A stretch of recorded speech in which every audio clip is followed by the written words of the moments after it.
All right, welcome back to the channel. It's your boy Fanon, and in this video, we are going to talk about the 147-pound division and Errol Spence Jr. and Terence Crawford, where I told you all that this was going to start happening. You have a lot of people out there that are now saying that Terence Crawford is seeming a little bit scary because after Errol Spence Jr. let it be known that he had injuries, Terence Crawford no longer wants to fight, and he is striking out on the internet and saying things consistently that show a good amount of bitterness in his heart. I'm not too sure if I agree with it, but we'll talk about it in this video.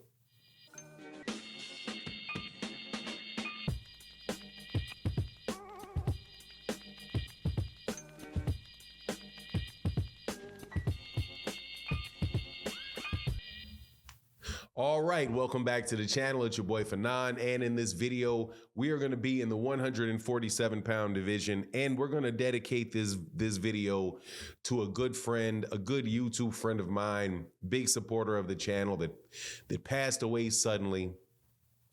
Rest in peace to John Bowie. And to everybody that knew John Bowie and interacted with John Bowie in the comment sections of the live streams, wish his family well and wish his spirits well. He's a really, really good dude, big supporter of the channel. Was very much into this conversation about Errol Spence and Terence Crawford every day. And I know that the whole thing brought joy to his life over the last couple years. So rest in peace, John Bowie, brother. You're going to be missed. But with that said, let's get into this.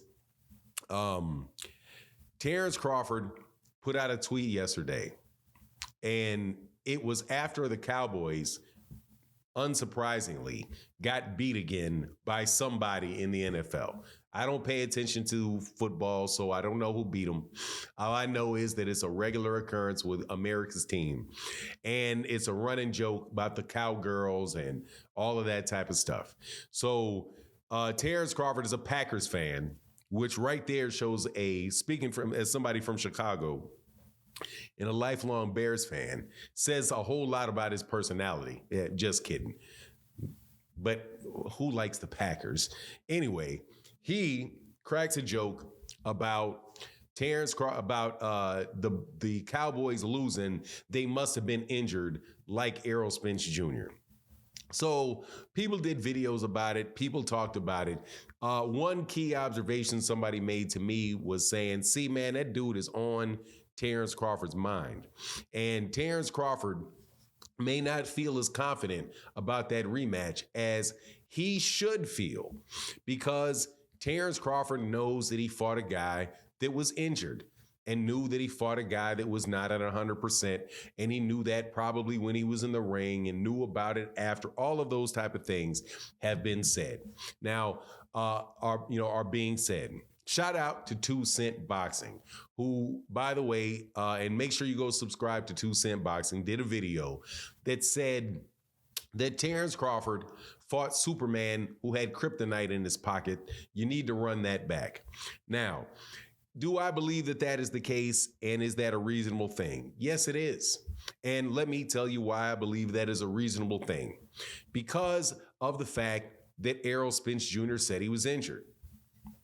Now, people can sit back and say, I really don't like that he said that. I really don't like that he came out and said that he had a rib injury, even though I still have not seen the tweet that said he verified that, though I know that it's verified by people close in his camp. So I have no doubt that that is the truth. You have shout out to Spit Bucket Podcast, who said that they had known about it for several months as well. Also that they had known about the cataract and things associated with that months ago. You had Tay Jones, who is a member of Deontay Wilder's camp, who said on a tweet himself also that they had the same, I think, ontologist or somebody, they went to the same sports physician as Errol Spence Jr. did, Deontay Wilder, and he did. And he knew a lot of this stuff several months ago. So on the undercurrent of all of the Errol shouldn't have said anything, because that makes you seem like, you're a bitter loser and you're an excuse maker and all of that. that he shouldn't say it is the fact that he did say it. And since he did say it, and there's a lot of people that are co-signing and saying that it was true. In fact, many people that saw Errol in that ring, who are Errol Spence, Terence Crawford fans, are calling for him to run the fight back, because he's saying it was very clear that there's something was not right with Errol Spence Jr. in the ring. I think that the people that are really the ones that are being the most nasty about it are the people that just aren't a fan of Terence Crawford or a fan of Errol Spence Jr., but really don't like Errol Spence and are really just trying to find a way to say, no, I want to sit on this. I want to sit forever on this victory that Terence Crawford got, and continually harass and make fun of and use Errol Spence Jr. as an example to tear down a group of fighters called the PBC that work with an organization called the PBC. Now, that's just my personal feeling on it, because that's what I experience on a daily basis whenever you talk about a bunch of subjects in boxing. You can be talking about Anthony Joshua, and Anthony Joshua lose, or matter of fact, here's a better one, Callum Smith getting beat up by Artur Beterbiev. And in response to that, you see a bunch of people dropping pictures of Tyson Fury knocking out Deontay Wilder. People are still sitting on that win from 2 years, and they're not 2 years ago, and they are not supporters of Tyson Fury. Don't ever talk about Tyson Fury other than when it's time to use Tyson Fury as an example of Deontay Wilder losing. Or if somebody like Gervonta Davis lost, it'd be right there. That's that group of people. But those group of people, by and large, don't buy fights. They just sit there and they heckle, a group of hecklers, right? I don't know if you guys remember this show called The Muppet Show.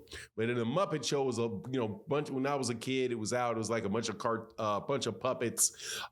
Jim Henson used to, Jim Henson was the guy that created it. You had Miss Piggy and Kermit the Frog and a bunch of different guys, but they would always put on this like vaudeville show, and you would have the audience, and the audience would be these two grumpy old men that would just sit up and heckle everything that everybody did. Yeah, it's that group of people that do that type of stuff. But a lot of honest boxing fans that really do pay attention to Errol Spence and Terence Crawford and are not, generally speaking, that type of person, say, hey, man, run the fight back. And if Errol Spence Jr. is making excuses, beat up Errol Spence Jr. worse the second time around. Don't just jump out there and say, well, I don't like that you made excuses. Now I'm never going to fight you. That's that kind of aloof, prima donna-ish attitude that kind of turns people off about all kind of different people. You should be willing to get in there and fight. And I still don't understand, for the life of me, why in the world Terence Crawford wouldn't take the attitude that, okay, you said you were injured and all of that. No worries.